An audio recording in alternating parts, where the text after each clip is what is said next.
I had such a joyful time during my middle school years. I had many friends through sports, and also a few close classmates. After school, we'd often visit each other's homes and hang out. One of my closest friends was also on the track team. The one whose father was a doctor. Her house was right across from the school, so she rarely went far, which is why she loved coming to my place. She especially liked visiting because my mother always had something for us to eat. Her family had many siblings and not enough food to go around. So coming to my house was like a treat. She was good at everything: academics, writing, calligraphy, everything. I was the opposite. I loved sports and drawing. I didn't even want to do math homework, so when I got to school, I'd ask a tall teammate sitting at the back of the class to do it for me.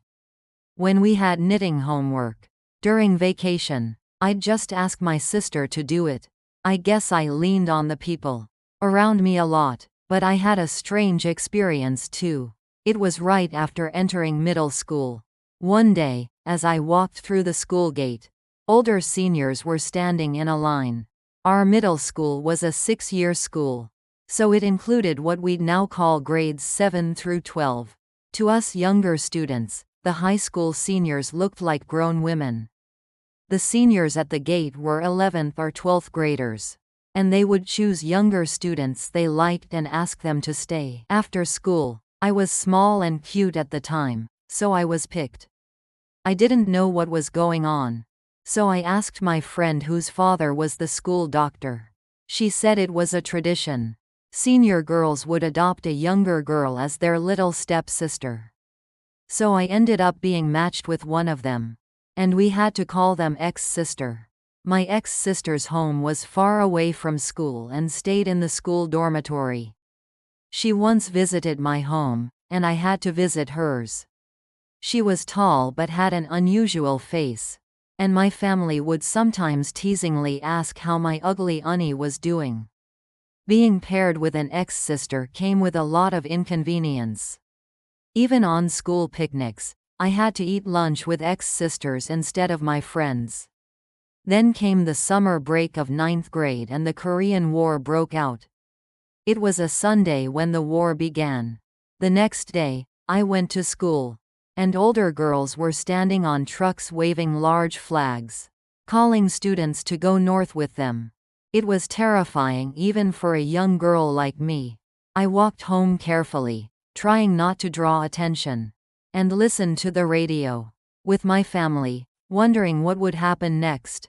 My homeroom teacher at the time was a well-known composer. He had just gotten married, but we later heard that he was taken to the north. Much later in life, my friends and I visited him in his old age and heard the story. His wife had gone to the north to look for him after he was taken. He managed to escape, but they never saw each other again. He remarried, but he spent the rest of his life missing his first wife. Such a heartbreaking story. War should never happen. In the early days of the war, our family didn't evacuate right away but stayed and tried to endure at home. My 2 older brothers hid in the space between the roof and the ceiling. Since it was a Japanese-style house, it had that kind of space. One day, communist soldiers stormed into our house looking for men. Thinking someone might be hiding in the ceiling, they jabbed long rifles with bayonets into it. Thankfully, my brothers must have been well hidden because they weren't hurt. But when we finally decided to evacuate and I saw their faces, both of them looked yellowish, probably from not having seen sunlight for so long. Still, we couldn't hold out for too long. In the end, all of us had to flee on foot to Busan. Even in Busan, I was able to continue my studies. The school set up a temporary campus in Busan and gathered students and teachers who had fled to continue classes. Many classes were held outdoors, and with the ocean behind the teacher. It was hard to focus on lessons. After Seoul was retaken, we returned and were able to graduate. When it came time to re-enroll, I had the freedom to choose any school. But I went back to my original one. My friend, the doctor's daughter, transferred to Iwa Girls High School. So we parted ways. Later, after I got married, I ran into her at a bus terminal and we reconnected. We stayed in touch until she passed away. When I graduated from high school, there's a memory I still can't forget. At the graduation ceremony, every student had to walk up to the principal one by one to receive their diploma. But before stepping onto the stage, we were required to place a teacup on a table. The idea was that a woman shouldn't go off and get married without even knowing how to properly set down a teacup. So we were evaluated on whether we placed the teacup correctly according to proper etiquette, before we could receive our diploma. Looking back, I think the principal was truly educational in her approach. My best friend had gone on to Iwa Women's University and married a doctor. By the time I met her again, she had 2 daughters. I, on the other hand, had all boys. She once told me her mother-in-law complained, "Your friend keeps having boys, why you only have daughters?"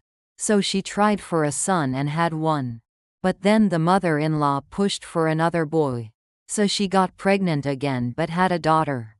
In the end, she only raised 1 son while I had 4 boys. Life is funny like that.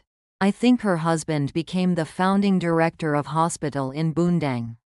She raised all her children to become doctors. And even her son-in-law was a doctor. She did really well as a mother. When I was living in the America, that friend would sometimes come visit, and I would also meet up with her whenever I went to Seoul. One time, during one of my visits to Korea, she suggested we take a trip together to the countryside, so we went, but she brought along 2 of her college friends. The 4 of us had a great time sightseeing, and when it was time to sleep at night, in the middle of summer, my friend was wrapped tightly in a blanket. I found it so funny that I burst out laughing, and the 2 friends who were upstairs came down and asked what was so amusing. We all ended up laughing together and eventually fell asleep like that. Every time I went back to Korea, I would gather close friends and make sure to visit our former homeroom teacher. Even after all those years, the teacher still remembered us and would ask about other friends he remembered, wondering how they were doing. But when that same close friend later came to visit me, she once told me she'd like to live in America for about a year to rest. I was barely getting by myself, but she had the means to do it. In the end, though, she never made it back and passed away suddenly in Korea. We used to chat on KakaoTalk, but I hadn't heard from her for a while. When I asked if she was okay, the only reply I got was I had a fall. I hoped she'd recover. But shortly after, her daughter messaged me that she had passed away. I was so shocked I couldn't speak. How could someone from a family full of doctors die so suddenly like that? I contacted her daughter through my son's friend in Seoul, but she only replied that the loss had been too sudden to talk about and that was it. I couldn't ask anything more. Another close friend from high school, who had opened a laundromat in Korea, passed away young after slipping in her bathroom and suffering a brain injury. That was also devastating and left me feeling empty. And when I lost my best friend who used to visit me in America, it truly weighed heavily on my heart. Now, everyone is older and out of touch. I don't even know who's still alive. If any friend is out there, I wish we could reconnect. Oops, I've gone a bit off track. Let me return to my story. After graduating high school, I couldn't afford college, so I stayed home. My house was always full of my brother's friends. Honestly, even if I had gone to college, I didn't have decent clothes to wear. I just said I wasn't going. The constant stream of my brother's friends at our house became annoying. I must have seemed like a tomboyish little sister to them. I'd mess up their Go or chess games on purpose. They'd sit around eating my mom's food and doing nothing else. Looking back, many young men back then Even after graduating college, we're lost in that post-war reality with no clear future. Maybe playing board games was their way of coping. But I didn't understand that then. I just found their presence annoying. One upside was that they sometimes played card games too, and they let me join. So I got really good at playing cards. Because of that, I never saw my brother's friends as potential love interests. When my school friends came over and met them, they'd get all shy and nervous. I couldn't understand it. Ironically, I ended up marrying one of my brother's friends. Funny how life works, isn't it? But I'll tell you about that part later. For now, let me continue with more about our family.